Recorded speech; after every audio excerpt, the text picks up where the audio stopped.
Sagittarius, welcome to your Astro Reels. It's my pleasure to read for you as usual. And as you also know, these readings are timeless and signless, so you don't actually have to have any significant Sagittarian placements in your natal chart for these messages to be for you. And you don't have to be watching at the time that I'm publishing it for the messages to be for you. If it resonates, then it's for you. Still use your discernment, of course. But if it doesn't resonate, I would invite you to take a step back pocket it, live a little, come back and see whether the energies make more sense, because maybe they just needed to take a little bit longer to become visible in your physical environment for you, okay? But either way, you know exactly where to find me if you'd like to do some personal work together, healing services, intuitive card readings, intuitive counseling, my favorite, whatever. You know where to find me. You can connect on Etsy, or you can shoot me a DM via Instagram if you'd like to set something up. All right? Thank you so much. Let's jump right in. Okie dokie pokes. Let's see. Wow, can you believe it's April already? Wow, Sagittarius. All right, Sagittarius, as I'm tapping into your energies, I'm feeling that you're a little bit in a dissociative state, number one. So number two, and I think this is because you have some major responsibilities that are coming at you. It's kind of giving me vibes of like imagine you're a college senior, for example, but like you went to a party school and now you're a college senior and wow, it's time to graduate, but I don't have any jobs lined up and everybody else has jobs lined up. I saw a homeboy with a suit the other day coming from an interview and I haven't really done anything. And so that's a really tough space to be, because you can become dissociated because you kind of like step out of it and you start avoiding, and then you're like zombieing around the spot because you don't really, it's too hard to face, right? So that's the kind of vibe I'm getting. Clearly, the details will be different from you, but your situation. But, you know, we do read the dynamics, the energetic dynamics here, and then how it shows up in your physical world will depend on you and what area of your life it's showing up as. But Spirit is saying all is not lost. They're saying you will not be alone on this journey. Whatever this journey is, I'm just seeing I'm seeing a red Corvette. And like you hopping in, and I'm just gonna show my age just a little bit, just to shout out to Prince to Red Corvette. Love that song. My dad's. But I'm it's kind of like, you know what it is? You know what it feels like? It feels like, yeah, not having things lined up as you're exiting one stage, but also feeling amiss about it and starting to go into denial and just numbing out, but at the same time not seeing that maybe what is coming for you is not the traditional track that is, you know, is coming for other people, or that the way they're saying, I'm hearing it is like has come for other people, like in that voice, like ask not for whom the bell tolls, you know, it tolls for thee. It's like saying it in that voice. It's trying to kind of give this impression that since time immemorial, you know, people are doing the same things, getting jobs at the end of their 4-year university stay, and they're like, what if that's not your way? What if your next step was never meant to be as traditional as other people? So here you are doing you, feeling like a failure because maybe you didn't take certain steps in alignment with the timing you were supposed to, in terms of when everybody else does it. But that's not necessarily in your case, I'm getting. So phew, right? So it's kind of like, hold on a second, because I just see like this red Corvette arriving to pick you up. I don't know. Let's see what's going on. Now, I'm getting the word mercantile. Look at the red Corvette. I'm getting the word mercantile. So whoever this is for, and I do get, I feel like it applies to some of you that I know, because I can feel your energy in particular, and then I feel other energies of people, but I don't know who they are because I've never met them in this lifetime. But I can see how it's applying to a couple of you.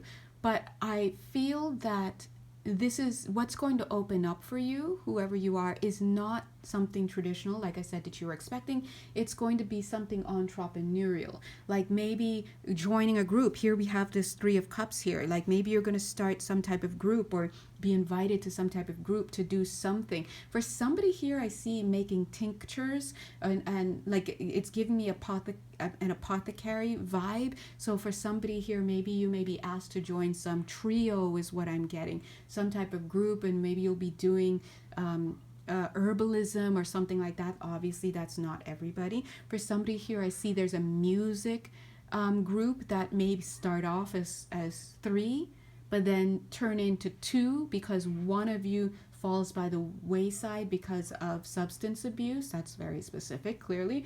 That's not a good, that's not fun. But I see that that's not you. You wouldn't be that third person who falls by the wayside, but you will start with 3, and then it'll go down to 2.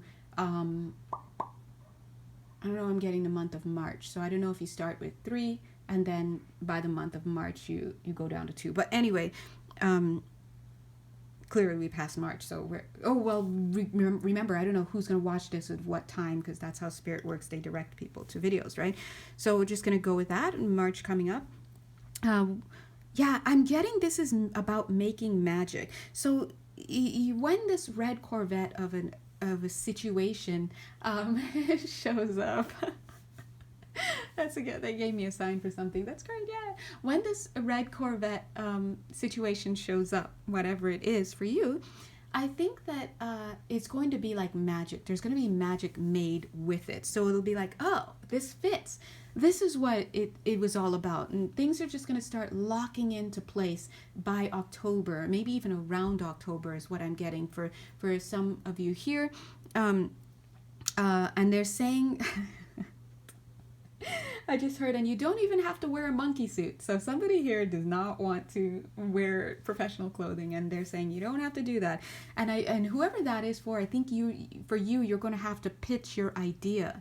So maybe like if you make jewelry or you make something or some type of crafts or something, and you're considering pitching your idea to a panel of people or something like that, or whatever it is that you're doing, so you're making or producing, they give the vibe that you won't have to do it in front of a suit. They're saying a suit full of monkeys. So I'm just going to use the words verbatim because these messages again are channeled and people receive the messages as they fall specifically.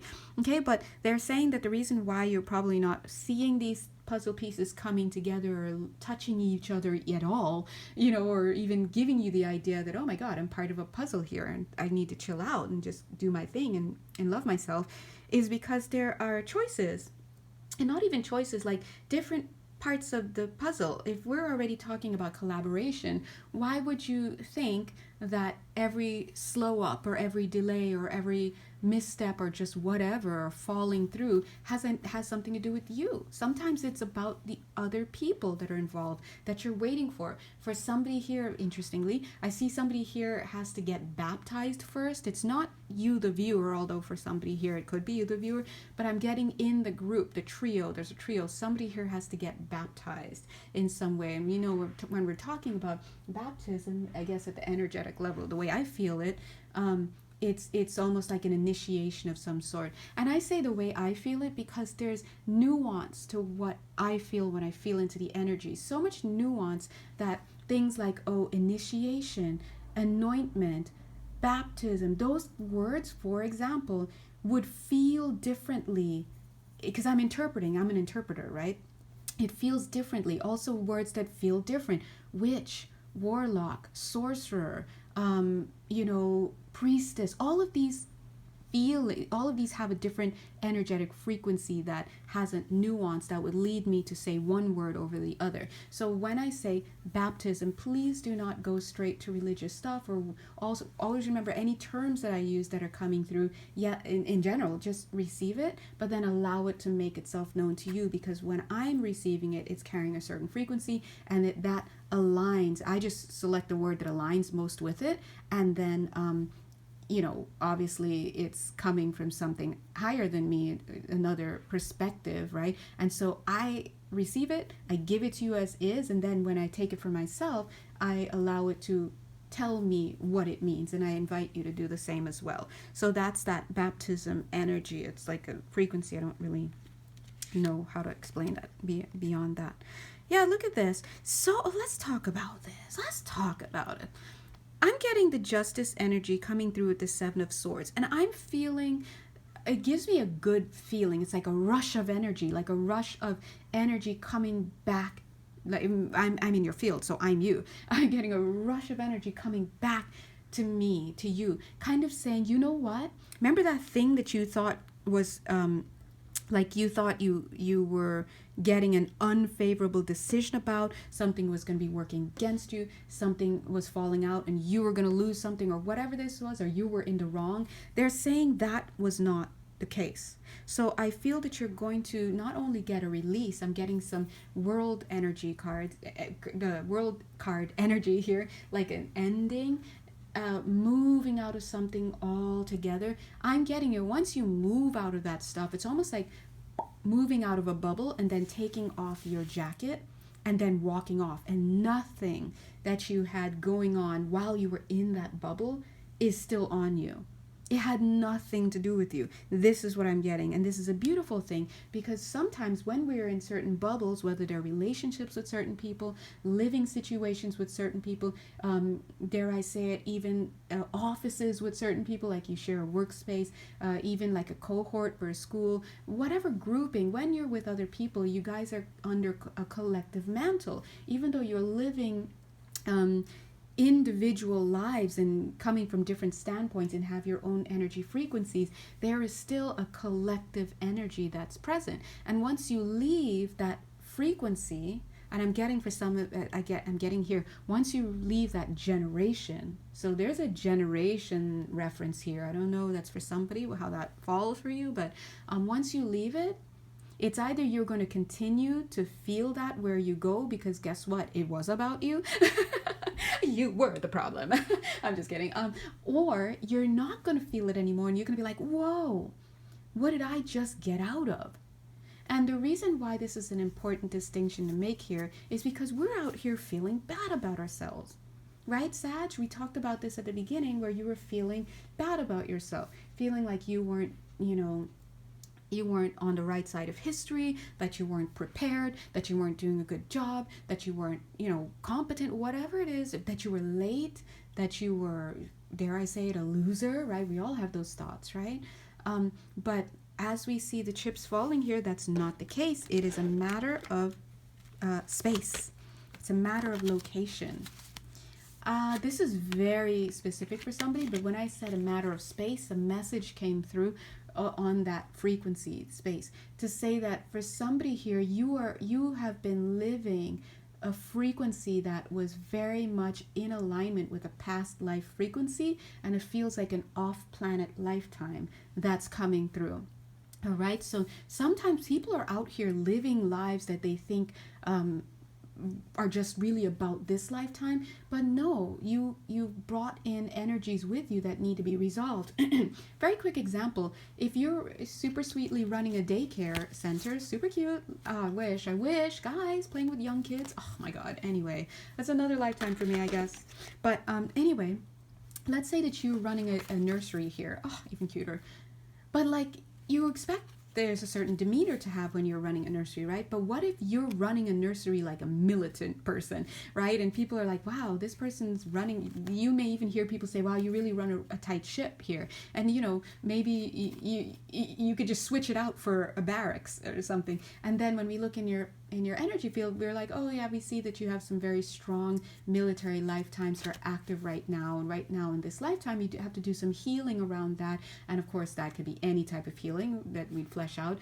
And what you would start to do is you would free up your expression in this lifetime, because you will absolve or resolve whatever's going on in those military lifetimes, do your forgiveness work, whatever it is, and then boom, now you can be free energetically, emotionally, spiritually, whatever, to express in a new way. And people will start to see that you handle the children differently, you operate in the space differently, and maybe hopefully you can step into more compassion for example. So that's what I'm talking about. Sometimes we are living in the shadow, literally, of past lifetime stuff, and that's for somebody there.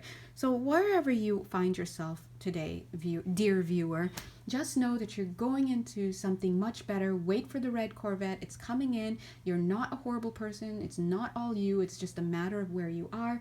And I'm getting about 4 to 6 months. Aw, forever, right? 4 to 6 months, and you'll start to see some changes. Mwah.